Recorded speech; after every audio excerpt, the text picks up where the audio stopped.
we're gonna begin the show with a rant. So, Stephen just was scrolling on Facebook, and he saw a post from a Blooms or from a Beanie fan page, Walang Hanggang Dulo, and it's about the Mika's video. She's on the cards during the Pantropico performance during Beanie First. Sa Philippine Arena siya. Yeah, sa Philippine Arena siya. And ano yung bouncer niya sa likod niya. And he was just doing his job. Like, binabantayan yung area ni Mika. Like, he's looking everywhere. And then, Stephen discovered the mga comment din nyo! Hindi, hayaan mo naman siya magsalita. Let him speak. Ako sasayaw. Ako sasayaw. Okay, so those comments, Stephen just discovered those comments na hindi kaaya-aya, as in bastos. Like, guys, boys, sa mga boys dyan, please quit watching adult sites because it's nalalasan na yung mga utak nyo dyan, kaya ano yung isip yung mga ganyan, mga bastos eh. Kaya, please, what? Okay. Pag makita to ng Beanie to, what will they feel? Of course, they will feel uncomfortable. Hindi pa kayo na, hindi nyo ba iniisip yung mararamdaman ng girls? They will feel uncomfortable.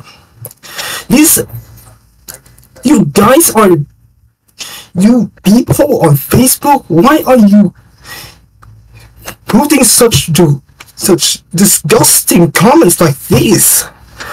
What the hell is?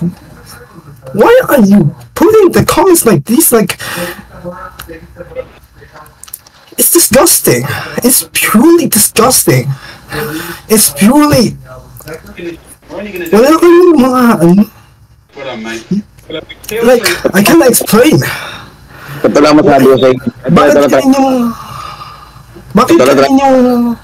Bakit yung binabastos tong mga girls na ang trabaho lang nila magpapasaya sa aming mga blooms? Why are you trying to objectify women?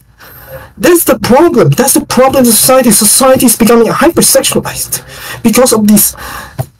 The adult sites have been, in my opinion, I think the adult sites have been destroying someone's mind.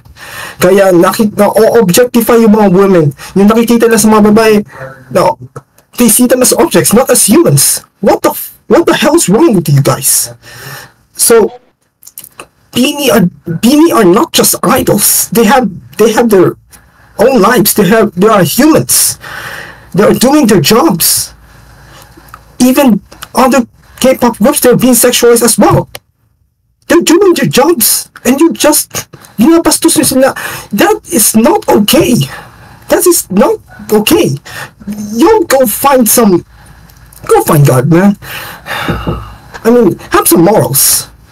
Ang totoo sa mga pornography sites na yun, actually, the more you consume them, may mga instances talaga na lalo na sa Telegram, imagine niyo may mga nagba-black market pa sa Telegram ng mga quote unquote mga deepfake, tapos yung mga unauthorized nangyayari sa TikTok. Jayo, let me speak. Ako muna maumpisa kasi kulong na ang dugo ko sa mga actually ako rin naman actually kasi the more you consume this kind of pornography, you also support sex trafficking.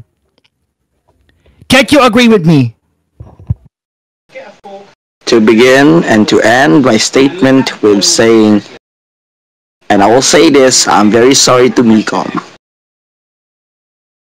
Ano ba nasa utak ninyo, mga kaibigan? Puno-puno na ng porn ang inyong utak. Hindi ko na masabi sa inyo to. Hindi talaga to pwede sabihin to. Pero kung ako sa inyo, tigilan nyo na yung utak ninyo. Ito ang kauna-unang problema kung bakit kayo ganito yung utak ninyo. Wala kayong utak, wala kayong alam sa sex education to begin with. ino-objectify nyo ang mga women. Hindi lang, and to begin with, this isn't even a new issue. This has been happening for decades, for centuries. Ang tagal-tagal nito na objectify lahat ng mga babae. Yung ibang lalaki sa Pilipinas, to begin with, pala-desisyon sila kung anong suotin ng mga babae. Kalimutan ninyo ang utak ninyo, ang problema ninyo, hindi ang damitan nila. Totoo yan. Totoo yan. Totoo yan. Ang utak ninyo ang problema, hindi ang damitan ng hindi ang kadamitan ng babae, hindi ang hindi ang way ng acting ng babae. No, utak ninyo 'yon. Magbago kayo, Pilipinas. Magbago kayo. Kasi kung hindi kayo magbago, tangina to. Wala na akong pag-asa sa bansa nito. Pinalala nyo pa. Tangina nyo, Pilipinas. Tangina nyo lahat mga Pilipino na nag-sexualize dyan, na nag-objectify dyan, at saka yung nagpaladesisyon, tangina nyo. Tangina nyo mga manyak. Tangina nyo talaga. Fuck you. I would say a slur if I am allowed to, but I'm not. I have my own morals. Okay? Itong si NL, si Cleve, marami pa dito eh. Imagine mo, pamilyadong mga tao to. Kahit sugurin ako ng NBI dito. Look at these children. May mga komento dito. Sabi niya dito, you broke my freaking heart. Sinira mo daw ang aking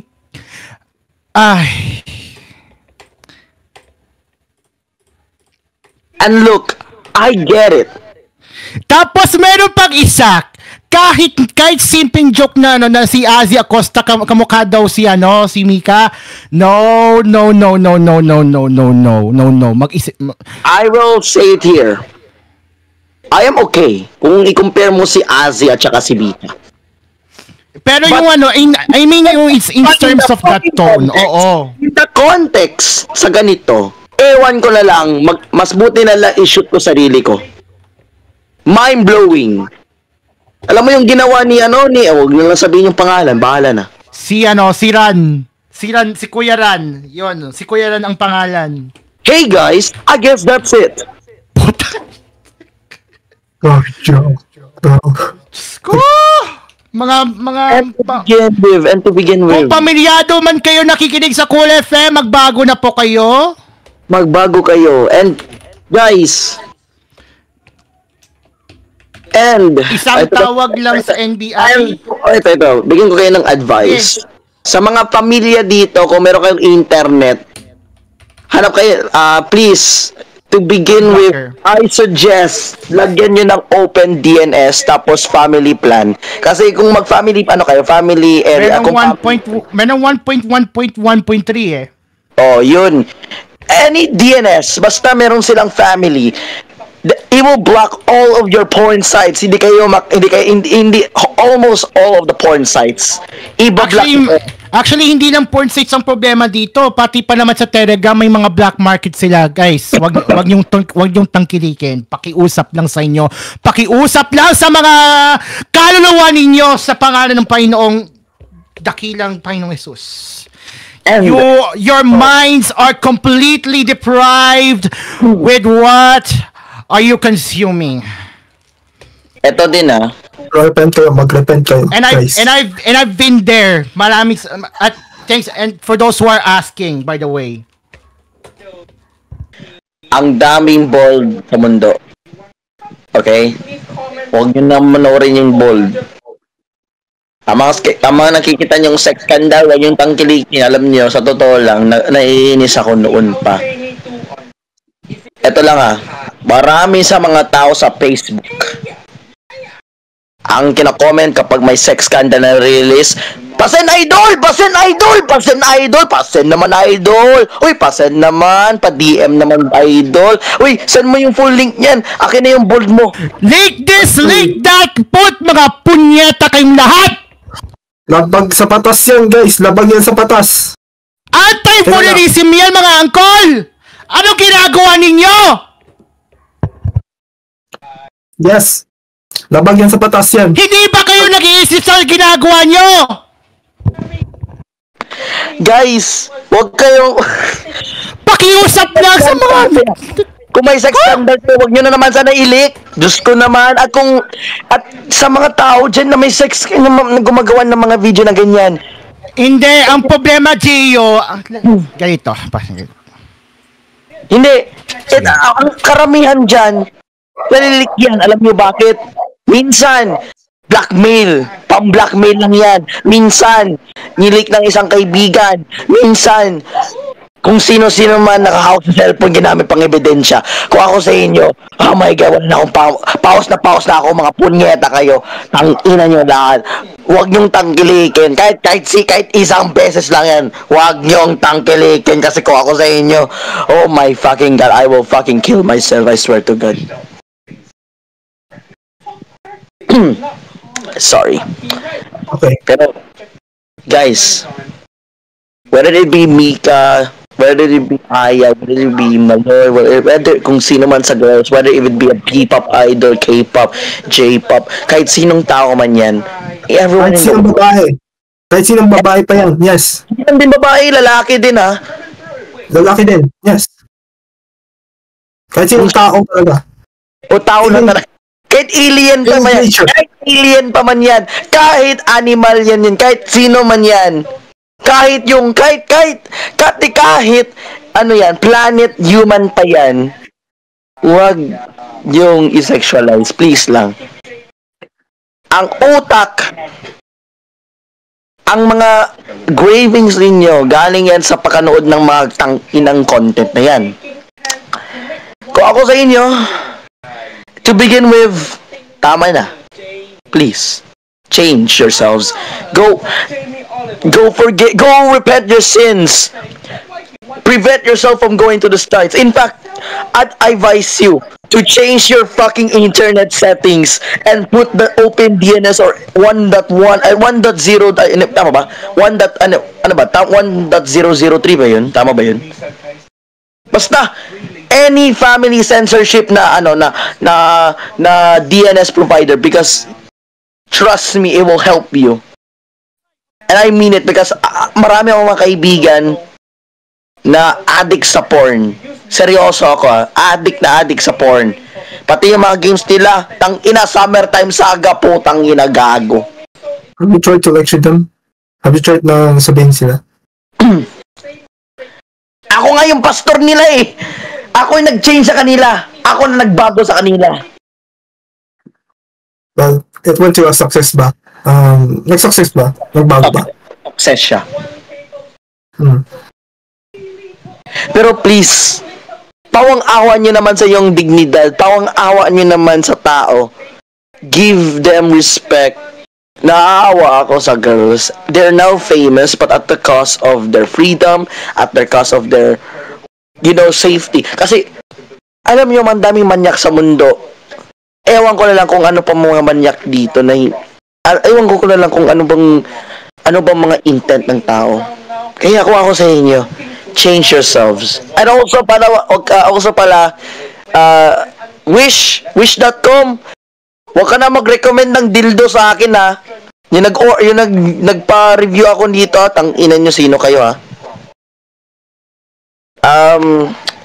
Isa pa. Ito.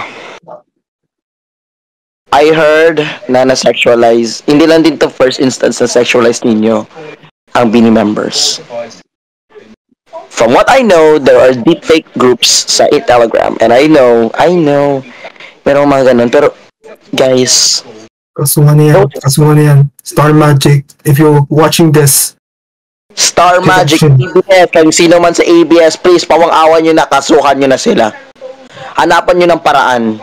Investigate nyo sa NBI cybercrime. Investigate nyo. Yan din ang problema sa ABS, to be honest. Walang pakialam. Yeah. Or at least, wala sila, they don't care as much as when they are probably attack, kapag BGYO naman ang atake, books. Pero pag Bini, ewan ko na sa ABS. Nakakadepende lang yun. Nakaka-disappointing talaga eh. Nakaka-disappointing. Kung ako sa ABS, diretsahan na lang. Abangan nyo guys, in ilang years ba ang kontrata ng ABS at saka Bini? Kunin na namin ang Bini. TJ Entertainment manages Bini. Ain't no way. WBNA kung match by CBPP. Real. Pero ito isa, I am fine with you guys. Kung ina-admire nyo lang, kung sabihin nyo oh, Mika is hot because of the scene there, pero you go too far and but if you go too far, if you go to the point you sexualize anyone, that's the point where you cross the line. That's the point where you cross the boundary.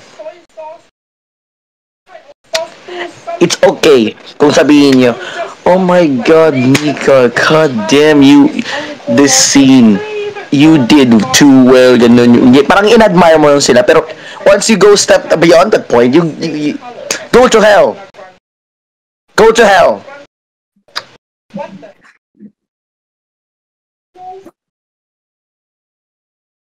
Ito okay. Blues. This will be the highlight of the entire episode. I feel like so I will just make I siguro i-request ka na lang siguro. Iro, make this the highlight of the episode.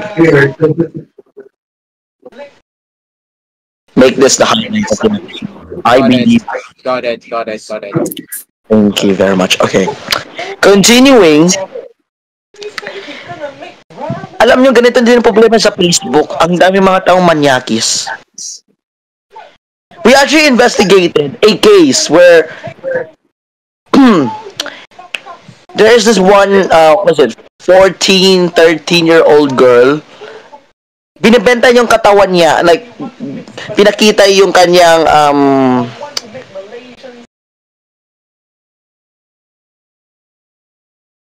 area niya kung saan parang nilaruan.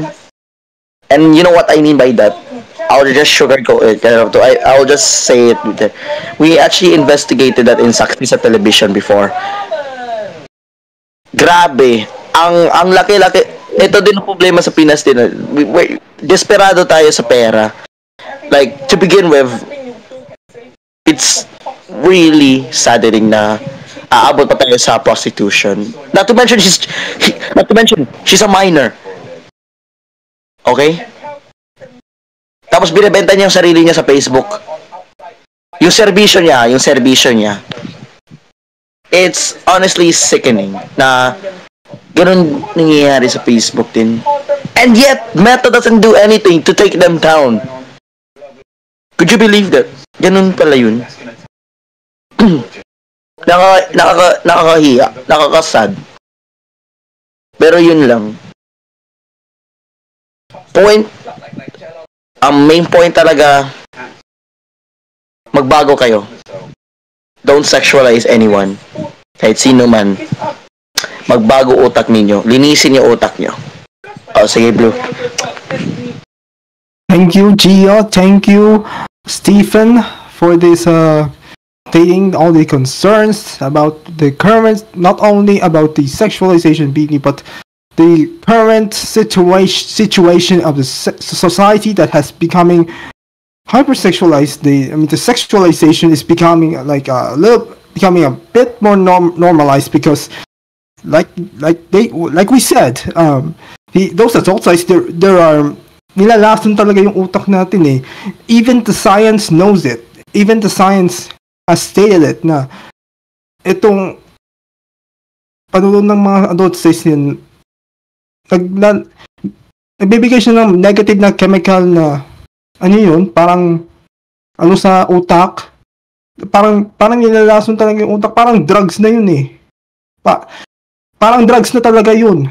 So please lang guys please lang men, please to all sa mga mga manyak sa Facebook, not only sa Facebook, sa every platform of internet, please repent.